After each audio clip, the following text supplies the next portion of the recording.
Hello, welcome. Thank you for being here. The snacks are over on that table.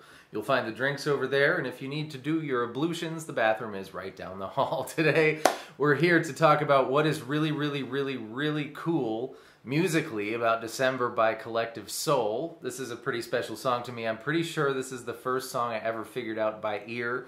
I was 13 and I was holding this very guitar. So today I'm going to use, everything's yellow. Today I'm going to use this very guitar, and I'm going to show you how to play it. But before we do any of that, I'd like to take just a few moments, if you don't mind, to thank the following people for signing up for the Patreon supporter of the Cause Club: Mr. Jason Puckett, Nicolaus Latour, and Lincoln Burgess Webb. Folks, thank you very much for your support. And if you would like to find out what that's all about, the link, of course, is in the description. Grab yourself a G chord. Really important that you use 4-finger and not 3-finger G, because we need the B string 3rd fret for this little riff. You're going to pluck the low note, the E string 3rd fret. That's a G note. Easy. And then here's the pattern on the G, B, and E strings, the 3 thin strings. It's going to go G, B, G, B, E, B, G. That little pattern's not going to change until the very end. What's going to change is the bass note's going to move around. The low note is going to change where it is. So here we go. E string 3rd fret. G, B, G, B, E, B, G. E string 1st fret. G, B, G, B, E, B, G. A string 3rd fret. G, B, G, B, E, B, G. And here's where it changes a little bit. It's going to be A string 1st fret, including G, B, G. So the first little bit of that pattern. And then 1st fret, G, 2nd fret, G. And then you repeat the whole thing. So this is going to be 1, G, B, G, 1, G, 2, G, repeat. Now we'll do the whole thing.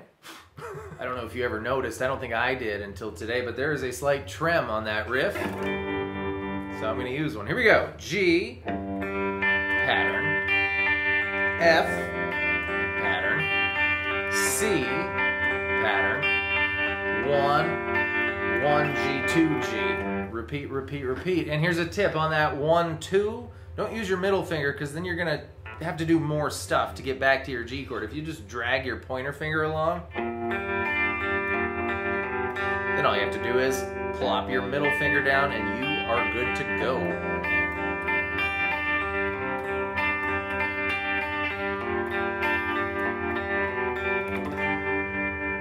So that's the main theme, and we've got more guitar stuff, some really cool stuff to discover, but here to tell you why that is really cool is my kindergarten teacher and our music theory expert, Miss Poopity.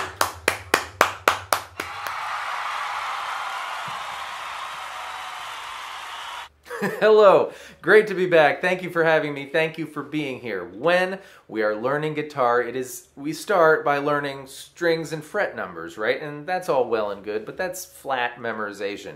We can begin to appreciate the riff more if we turn those frets and string numbers into notes and place those notes in a context. And that context, in this context, by the way, is that a baseball bat in your pocket, or are you just happy to see me? is G. This is a G chord. The purple dots you recognize is the chord we begin with. The G chord is made up of the 1st, the 3rd, and the 5th, don't want to drop my magic button, from its major scale, the G major scale, which is Do, Re, Mi, Fa, Sol, La, Ti, Do, starting on G. G, A, B, C, D, E, F sharp, and then another G, but there's no reason to write it. So, when we play those bass notes, we start out with G. Boom, doo, doo, doo, doo, doo, doo, doo. And then we play that note, right? That's an F. That's not in the G major scale. That's the note that comes in between the 6th note, E, of the G major scale, and the 7th note, F sharp. This is the dominant or the flat 7. For that short instant, this chord becomes a G7 chord. Normally, we think about it as that high F on the E string. 1st fret is a G7 chord, but there it is. You can put an F anywhere in your G chord and it becomes a G7 chord. So for one fleeting instant, we play a note that's not in the scale, and that's really, really, really, really cool. Because when that kind of a thing happens, when a note is played that's a rule breaker, or as I say, off the reservation, all of these notes being on the reservation and anything else being off the reservation, you know. Whether you know or not, you know, because it makes you feel something different, and something else different happens in this riff. This note on the A string first fret is played. That's an A sharp or a B flat. B flat being the note that comes in between 2 and 3 in the scale, or the flat or minor 3. For that short instant, this G major chord, we've been hearing and feeling and living G major the whole time, and for that much time, that G major chord becomes a G minor chord, and you feel that in your soul and in your bones. That is a paradigm shift, and it doesn't last very long, because that B flat or A sharp quickly resolves back to where it belongs, the major third, B, yay. My kindergarten teacher. All right, so 3 things here. This is a G7 chord, just like this is a G7 chord. 2 very different sounding G7 chords. Also, this would be a way to play G minor. Don't play the E string. It makes it a G minor with its minor third, the B flat in the bass. Pearl Jam superfans, does that remind you of anything? It's the same concept in a different tuning, I believe. It's wash, right? He even bends that B flat up to the third B.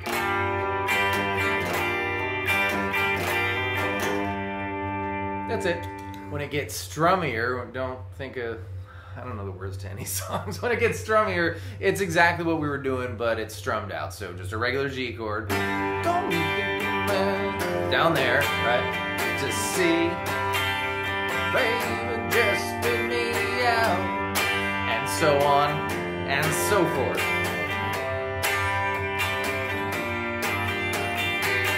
We got the cool doot-doots to talk about. I love these doot-doots so much. And for the record, I did not figure this out when I was 13. I figured it out 15 minutes ago. It's going to be the 2 small strings in the 3rd fret, the E and the B string, 3rd fret, straight out of your G chord, right? But the baby E string is going to go 3, 3, 3, 5, 3. Similarly, next we're going to have E1 right when the G7 chord happens, right? So that makes all the sense in the entire universe. And B3, and the E string is going to go 1, 1, 1, 3, 1, followed by the B string first fret and the open E string, and the B string is going to go 1, 1, 1, 3, 1, and the last one, this is brilliant, it's G and B3, and the G string is going to go 3, 3, 3, 5, 3. So we got 3 and 3 on the baby strings. E string goes 3, 3, 3, 5, 3. Down to 1, 3. The E string's going 1, 1, 1, 3, 1. To B1 open E, B string's going 1, 1, 1, 3, 1, and then G and B3. G string is going 3, 3, 3, 5, 3. Those are the doot-doots. And the reason I said that was brilliant is because look at the 2 notes we're playing here during that 4th one. We've got the B string 3rd fret, that's a D, or more obviously just something out of the G chord, right? And then we've got the G string 3rd fret, which is a B flat note. It's a higher octave of that note that's happening when that chord is happening. So this D and B flat is a 2 out of the 3 notes you need to play G minor. This is a tiny little almost G minor chord. And when I watch some live versions, as I was figuring out this song, what they do often is instead of the G string going 3, 3, 3, 5, 3, the G string goes 3, 3, 3, 4, which is exactly what the A string does, right at the end of that riff. So you can choose. They're both great. During this section, you know, this section, which we're going to talk about in a second, the rhythm guitar is doing, again, the exact same thing, but now kind of muty.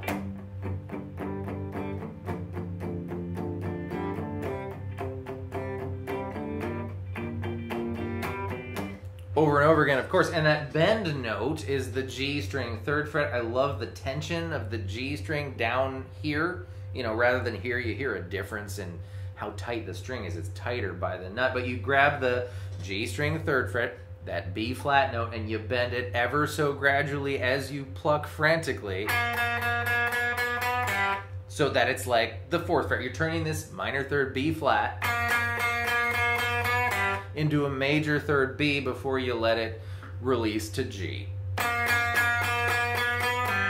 love that. And so themes, right? Everyone in this song is turning that B flat into a B. The singer, drop your head now. He doesn't sing, drop your head now, babe. That's not December. It's drop your head now, baby, just spit me out. And so when the guitar does that,